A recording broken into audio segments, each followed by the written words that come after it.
Oh, been a long day. Make sure I got my microphone going. Okay,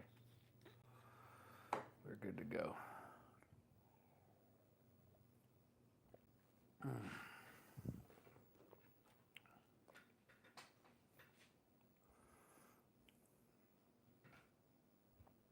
Oh, well,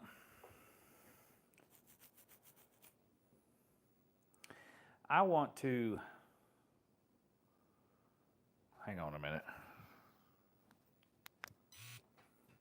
What's going on, Tyke? I'm gonna go on a bit of a tangent about some stuff completely unrelated to hunting before I get this up. What's going on, Sid? What is up with parents and fighting at kids' baseball games? We had baseball tournaments all weekend this weekend for my son. And then today, we had in our last game, last game of the day, there was the batter hit the catcher. The play was called the catcher's interference. Mind you, we were up to bat, and so was the other team's catcher. And looking back at the video, it kind of looks like he might have clipped him with his backswing. Either way, hey, you know what? We learned a lesson. Tell the kids be careful. And the referee or the umpire did talk to the kid about how he let go of the bat, whatever. But in this whole thing, out come parents, not coaches, parents from the bleachers on the other side onto the field to then start to try and to start throwing hands with our coaches. And their kids are following them. What kind of example are you setting for your children? Please be a grown-ass adult and have some self-control. It's a 9U baseball game. Nobody's there. No, there aren't any talent scouts. You're not getting college scholarships there. Who frickin' cares? I could understand. I could almost have a bit of sympathy if, like, our batter had turned around and be like, "Oh," and tried to hit the kid. Yeah, I'd be wanting to, whoop somebody's parents' ass, some kid's dad's ass too. But that's not what happened. It was an accident. Our players are checking on him, making sure he's okay, and when he's down, I don't know, class act. And evidently, this team had the umpire tossed the entire team, and we won. We were already up like 7-2, 7 runs to 2. At that point, and then evidently that team had been tossed in another tournament the weekend before. Ooh, what kind of bow you working on, Sid?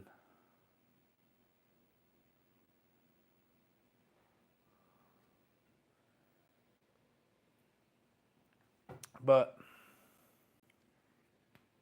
I digress.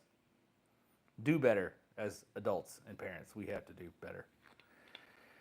This week's episode is brought to you by Deep Roots Rifle Company. Elevated excellence rooted in integrity and reliability. Use the link in the description to get over to their website and order just about everything you'll need to get into the woods this fall, from fully custom rifles built in-house to flashlights to help you find your way in the dark. And be sure to tell them UPO sent you.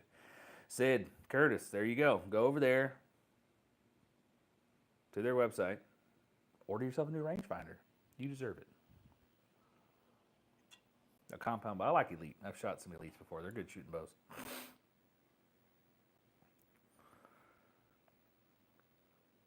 But this week, we're talking quality deer management versus trophy deer management. And the only thing that bothers me about either one of them is the fact that the two get mixed around. The terms get used interchangeably, and they're not the same thing. In fact, they're vastly different things. My personal opinion is that one is far better for your deer herd than the other. They'll both typically eventually produce the same end result of these monster bucks that you want to kill. Just one gets there a little faster. Quality deer management, as defined by the National Deer Association, which used to be QDMA, focuses on balanced, healthy deer herds through strategies like protecting young bucks, harvesting enough does, and improving habitat, promoting both ecological health and hunter opportunity. So you hear all the time, and then let's jump to the quick definition of trophy deer management. Trophy deer management, contrasted with quality deer management, is emphasizes producing exceptionally large antlered bucks, often through selective harvesting restrictions and genetics or feeding programs. So, with quality deer management, you're setting your baseline for harvesting whitetail deer. And of course, this is all typically on private property if you have it. Number one, cull bucks don't exist. Well, not in the sense that you're probably thinking of a cull buck.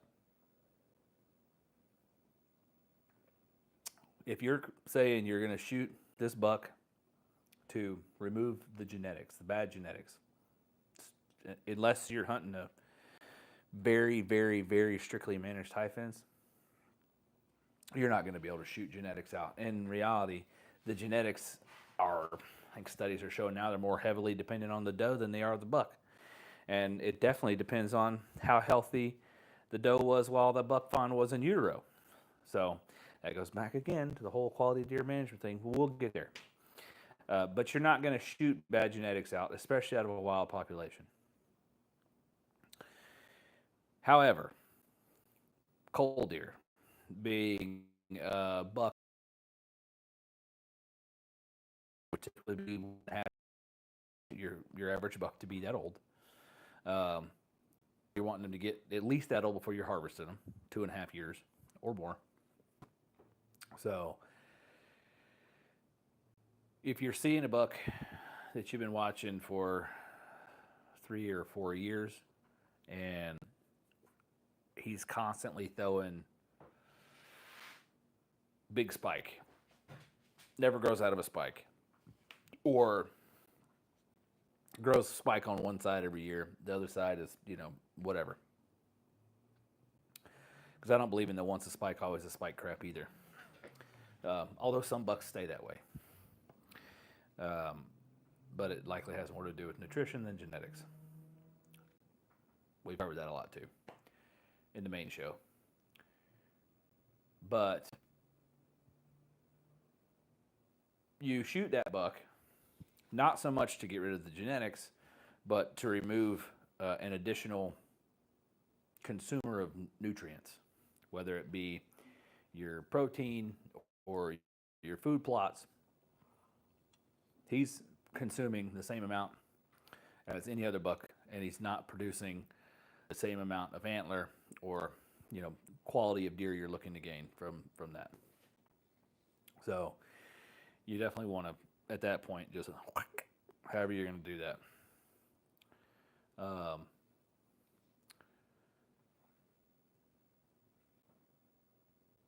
Where you're protecting your yearling bucks at that 1.5, 2.5 year range. So you're waiting until they're 3. I don't know why I would say 1.5. I never understood that either, and I can't get. Oh, they're born in the spring, so when you see them in the fall, you act like, well, he's 57 months old. Please. You're going to harvest an adequate number of does, or attempt to. You want to keep your population density adequate for minimal habitat impact, or the proper amount of habitat impact. You shouldn't be able to walk through the woods. You're going to be doe heavy if you're walking through your property, or you really know an area is probably doe heavy if you're walking through a property and you're seeing a browse line where you can tell deer have been, and they're just eating everything up as far as they can reach, and so on. So the only real way to do that is to have a survey done on your property, get a better idea of your buck to doe ratio, which you can do like all these guys that run the drones. There's a lot of companies out there that'll come out for a few $100 if you had a piece of property and do a deer survey, kind of give you a rough estimation of how many deer you have on the property. So, and then you're using your jawbone aging skills once you harvest deer to determine the age class and inform harvest decisions. Or you could send them into deerage.com and do the cementum aging. You're looking for that, like I said, that healthy buck to doe balance. What you're gonna see after you implement this plan and stick to it, and you manage heavily for native forage, getting rid of some lower value but maybe faster growing non-natives.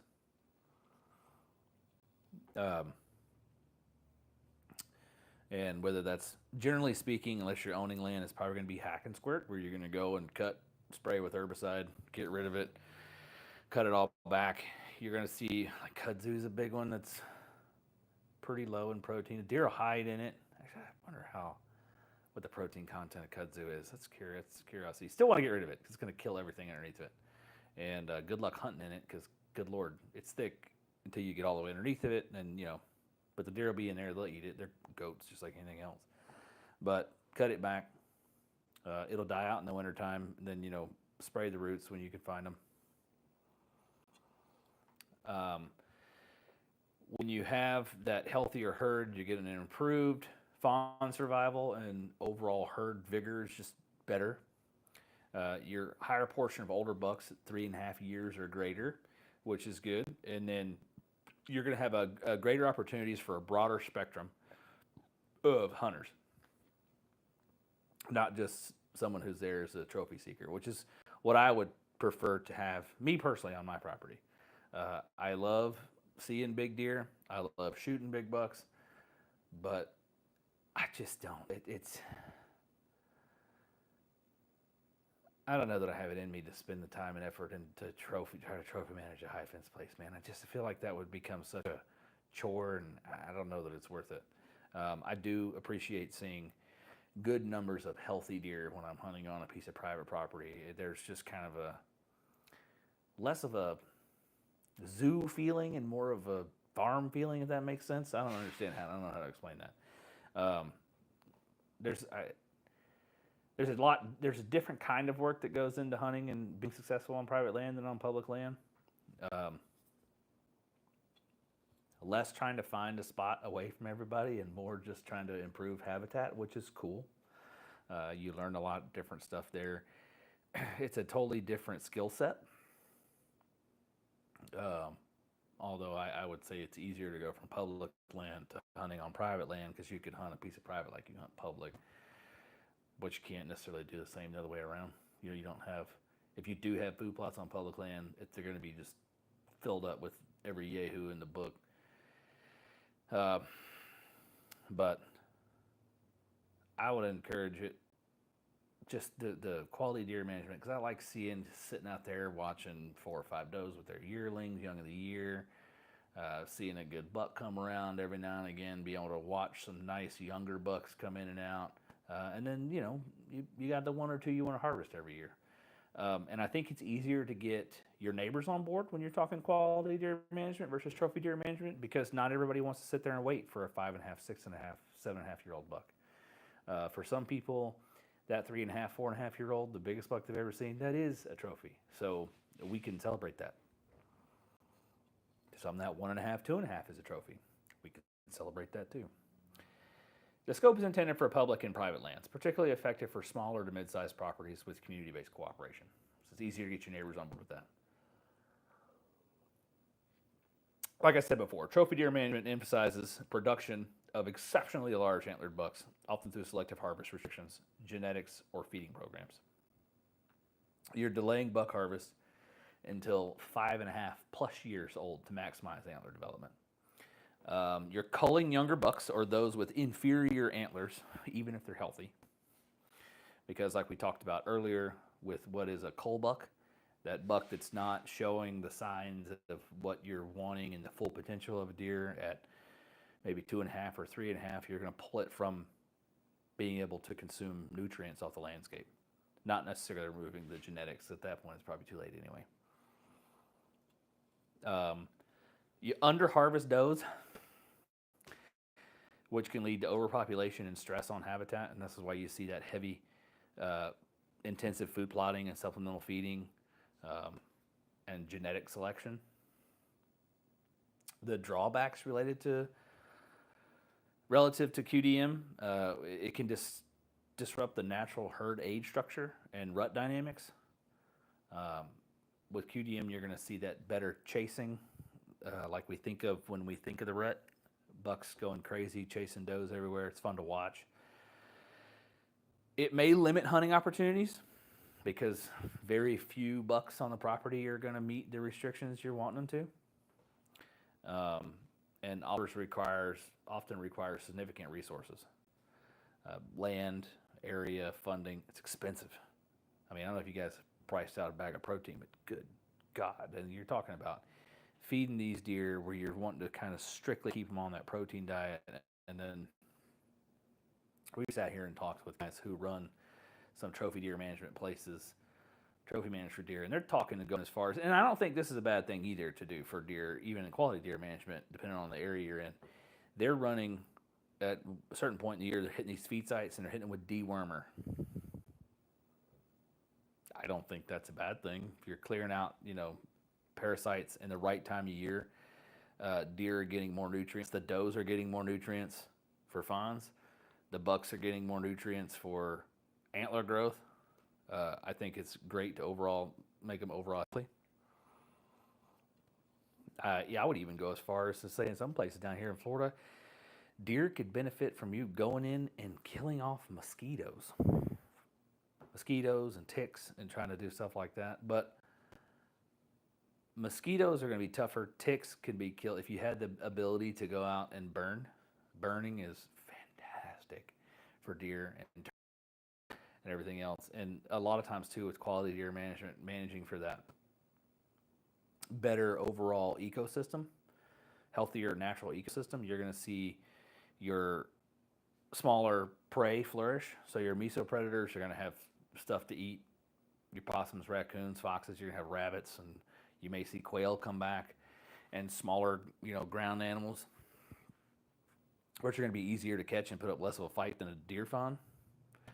So you may see less fawn predation just based on the fact that you've given your coyotes and bobcats and stuff something else to eat.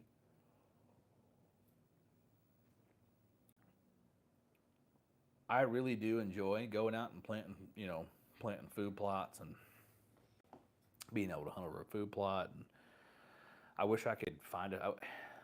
One day I'll be able to afford a piece of property, to buy a piece of land. And I don't think that would be my end-all, be-all place to hunt. But it's always a home base, per se, to fall back to settle down, relax, enjoy a weekend of deer watching with a gun. But be able to go out and plant some fruit trees. Oh, I would love to be able to do that. Some apples and peaches and things like that. Not only for my own benefit, but the deer too. But I don't want to invest that type of money into a place that I could lose. I've been on several different leases over the years. I grew up hunting, leased property in Southeast Georgia, and it seems like every time you're just getting it figured out right where you want it to be, that's when the lease goes so high per acre it becomes unobtainium, or the land goes up for sale and you're just shit out of luck. I hate that. Your main goal with QDM, as we discussed, is a healthy deer herd with a balanced age and sex mix, versus trophy deer management is maximum antler size at high cost. Quality deer management, your buck harvest timing is about 3.5+ years old. whereas your trophy deer management is 5.5+ years old. Your doe management is active doe removal with QDM to control density, so that you keep your deer density right for the landscape. Um, and then with trophy deer management, y'all have limited doe harvest because you want to have as many chances to produce that next big buck fawn as possible. Habitat emphasis with quality deer management. There's a high focus on forage, cover, ecosystem health, versus with trophy deer management, that comes second to genetics and feeding. Hunter participation when it comes to quality deer management is going to be broadly inclusive, educational, and accessible. Trophy deer management would be limited to premium hunters or private clients. Sustainability with quality deer management is high, especially at modest land scales. And versus trophy deer management, it can be unsustainable if not scaled properly. It gets really expensive really fast. And as I discussed, unless you have the ability to fence in that entire piece of property you're hunting on, you're not only fighting Mother Nature, you're fighting the neighbors. Just because you're trophy managing doesn't mean they are too. You'd have to have a big enough piece to where the deer really don't leave that often. And really, if I was going to do it without a high fence, I would want a few thousand acres. Versus quality deer management, I think a lot of times you can get neighbors on board because you're talking harvesting does when you see does. You're talking, it's not a big deal if you shoot that 2.5-year-old buck. We want bigger. We want 3.5 plus. But if you suit your fancy, go for it.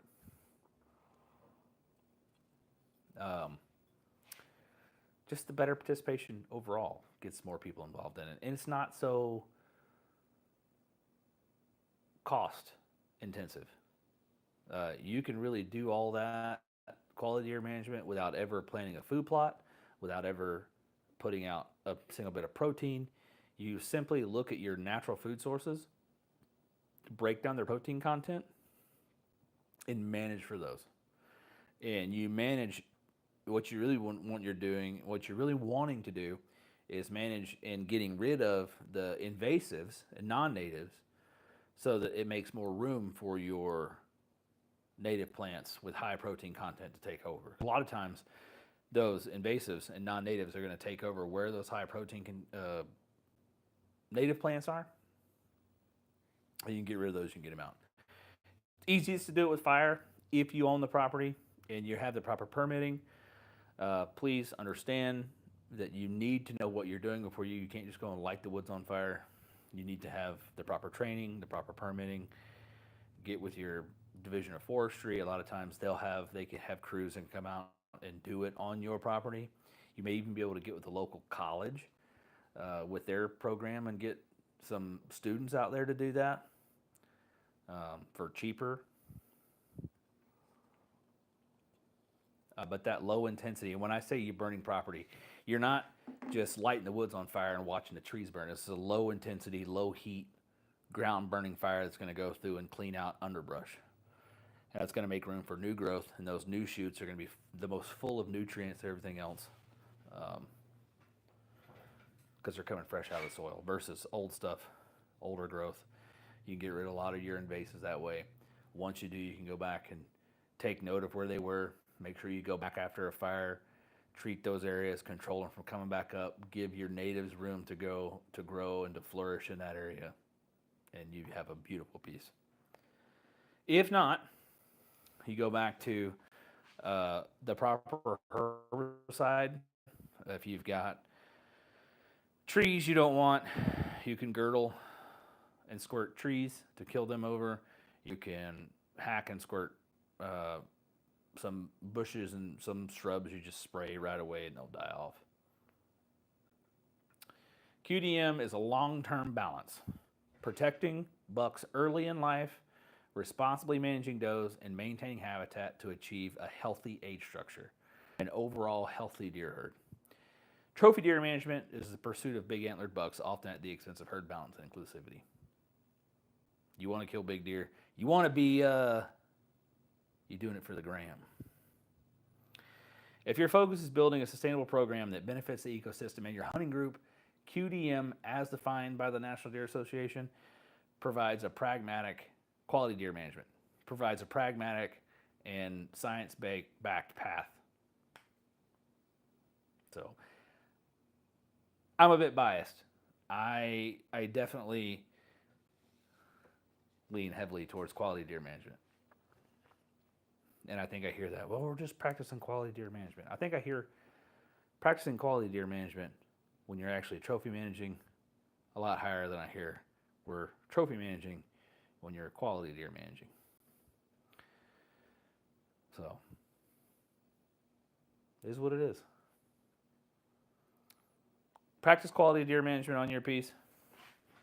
A lot of states do that too now. You'll see that a lot of times that's why you see antler restrictions come into play. In states, they're shifting more towards a quality deer management program, and they're trying to bring that older age class, 2.5, 3.5-year-old bucks in, especially when you see places like, a good example would be, so I was stationed at both Fort Campbell and Fort Stewart. So Fort Campbell, when I was there, was 15-inch inside spread, which is generally outside the ears. Let's see if I got one behind. Oh, that one's well outside 15 inches over there. I wish I had one that was close to that. This buck over here is about 15 inches, but I'm not going to move the whole camera to show you. He's a little more. Generally speaking, just outside the ears is going to be better than 15 inches. A lot of states have 4 points on one side, which if you go to, when I was at Fort Stewart, the west side of Fort Stewart had a quality deer management program, and it was, I believe it was 4 points on one side. The state of Georgia as a whole, you can kill one buck of any size, and your second buck has to be 4 points on one side or better. And then there are some counties within there in the state of Georgia that require both of your bucks to be 4 points on one side or better. Which I understand that.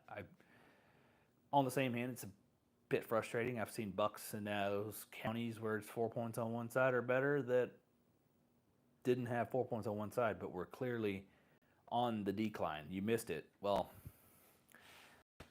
that's another, like, you don't want that buck consuming. He fits back into that cull spectrum, but he's on the downhill slope instead of the coming up, not growing right. He was at some point making great antlers, and then he hits the deathbed and he starts going down. And he's putting more of that nutrients he's consuming into growing and keeping himself, growing his body and keeping himself alive, maintaining muscle mass and fat than he is growing antlers, because he's not fighting to breed and everything else anymore. He's just old. He's past his prime. And I hate having to let that deer walk, because that buck in and of itself is a trophy. That's an old buck. He didn't get old being stupid.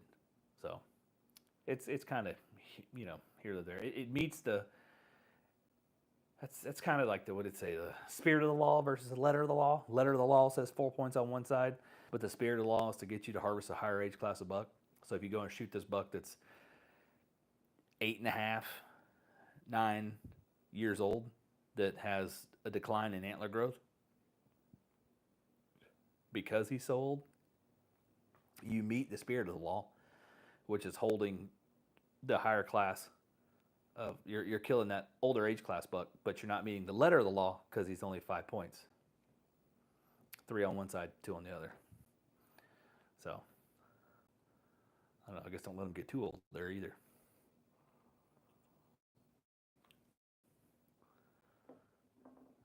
But yeah, that's it. Practice some sort of deer management. Property management. Manage your property, if you have a piece, to benefit everything, not just the deer. And it will benefit the deer in and of itself. you'll see a lot more wildlife. When I go to the woods, I want to see critters, not just deer. I like seeing rats, love seeing quail, turkeys, everything. So you manage the property holistically to benefit everything, and your deer will benefit as well. So, and maintain self-control and don't fight parents at a baseball game or any sports activity for that matter. Good grief. Absolutely ridiculous. Acting like children. Guess we'll catch you guys next week.